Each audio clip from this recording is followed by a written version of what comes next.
Javier and Elena shared a passion. Legends called to them. Mysteries whispered their names. They traveled the world, seeking the truth behind ancient tales. This year their journey led them to the Carpathian Mountains in Transylvania. Their destination, Bran Castle. Bran Castle was more than just a castle. It was a monument to mystery. The legend of Dracula clung to its stone walls. The infamous Vlad the Impaler loomed large in its history. As they approached the castle, a thrill ran down Javier's spine. He could feel the weight of centuries pressing down on them. Elena, ever the pragmatist, smiled. "Ready to face the unknown, Javier?" she asked, her eyes twinkling. Javier grinned. "Born ready," he replied, his voice a mix of excitement and apprehension. They stepped out of the car and into the swirling mist. The adventure had begun. Fog clung to Bran Castle like a ghostly shroud. Its medieval architecture, complete with pointed towers and narrow windows, seemed to pierce the grey sky. A chill wind whipped around them as they joined a tour group at the castle gates. The guide, a stoic man with a low voice, began his tale.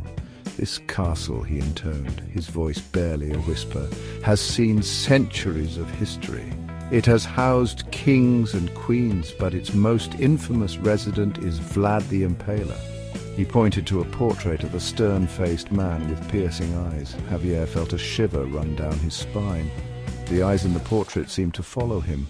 The guide continued, his voice echoing in the courtyard. "Vlad was known for his cruelty.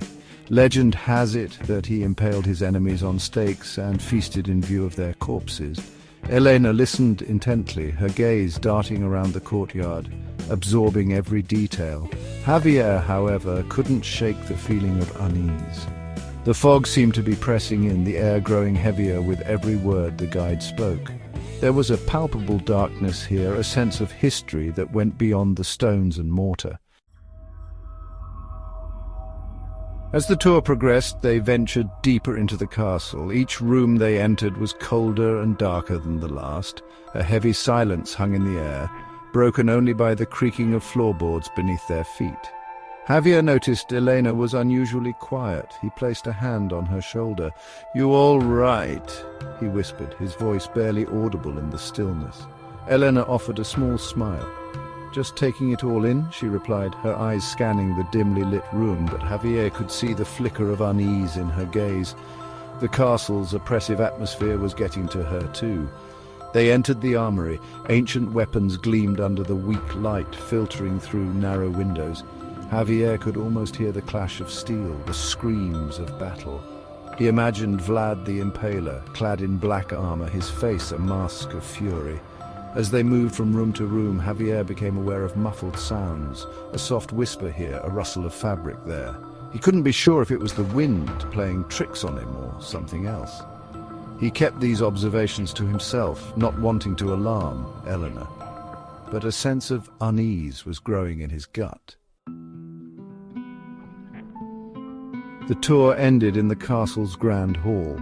A group of teenagers, dressed in dark clothing and wearing grotesque masks, were preparing for a Halloween event. Their laughter echoed through the hall, a jarring contrast to the oppressive silence that had permeated the castle earlier. One of the teenagers, wearing a mask of a screaming ghoul, jumped out in front of Elena. She let out a small gasp, but then laughed, her hand flying to her chest. Javier, however, couldn't find the humor in it. The masks, with their contorted features and malevolent expressions, seemed a little too real for comfort. "They're just having a bit of fun," Elena said, noticing his discomfort. But Javier wasn't convinced. There was something unsettling about the way they stared at them from behind those masks, their eyes glinting in the dim light. As they made their way out of the grand hall, Javier could have sworn he saw one of the masked figures watching them. He turned to look again, but the figure had vanished. He dismissed it as his imagination, but a seed of doubt had been planted. With the tour concluded, Javier and Elena were free to explore the castle on their own. They wandered through the labyrinthine corridors, their footsteps echoing on the cold stone floors. They came to a heavy wooden door, bolted shut. Curious, Elena murmured, reaching for the handle. I wonder what's behind here. She rattled the door, but it wouldn't budge. Javier felt a prickle of unease. Why would this door be locked when the rest of the castle was open? Suddenly, a blood-curdling scream pierced the silence. It seemed to come from behind the locked door.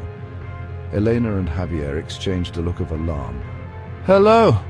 Javier called out, his voice echoing in the hallway. "Is someone in there?" There was no reply, only the sound of their own breathing. Just as they were about to move on, they heard a frantic banging coming from the other side of the door. Then a child's voice, high-pitched and terrified, cried out, "Help me! Please! Someone help me!"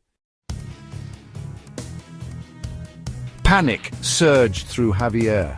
He threw his shoulder against the door, but it wouldn't budge. Eleanor, her face pale, began searching for another way in. The banging continued, each thud of the child's fists against the wood sending shivers down their spines. Then, as suddenly as it started, the banging stopped.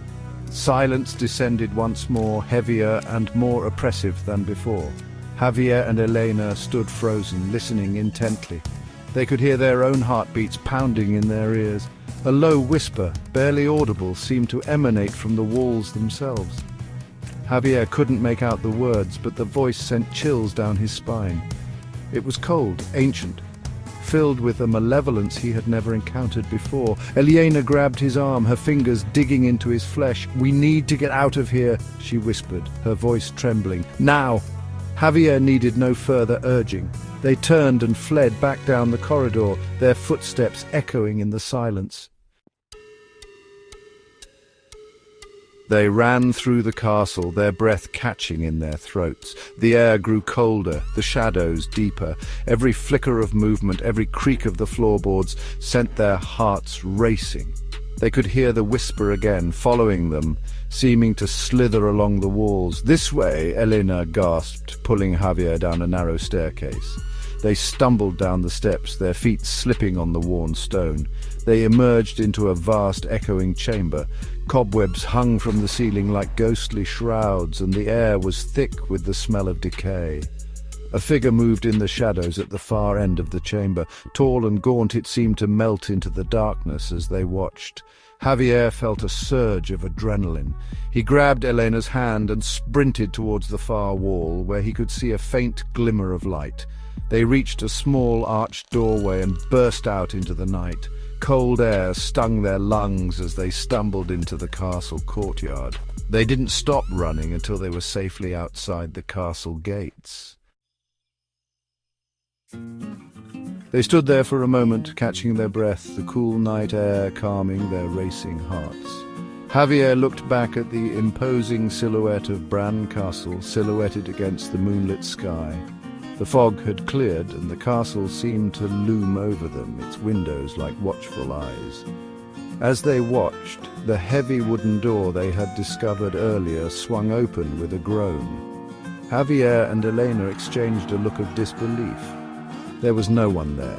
The hallway beyond was empty, plunged in darkness. Elena shivered, pulling her jacket tighter around her. "What was that?" she whispered, her voice barely audible above the wind. Javier shook his head, his mind racing. "I don't know," he replied, his voice tight, "but I don't think we want to find out." He took one last look at the castle, its dark windows seeming to hold 1,000 secrets, and then he turned and walked away, pulling Elena with him. As they drove away from Bran Castle, the image of the open door, leading into the darkness, remained etched in their minds.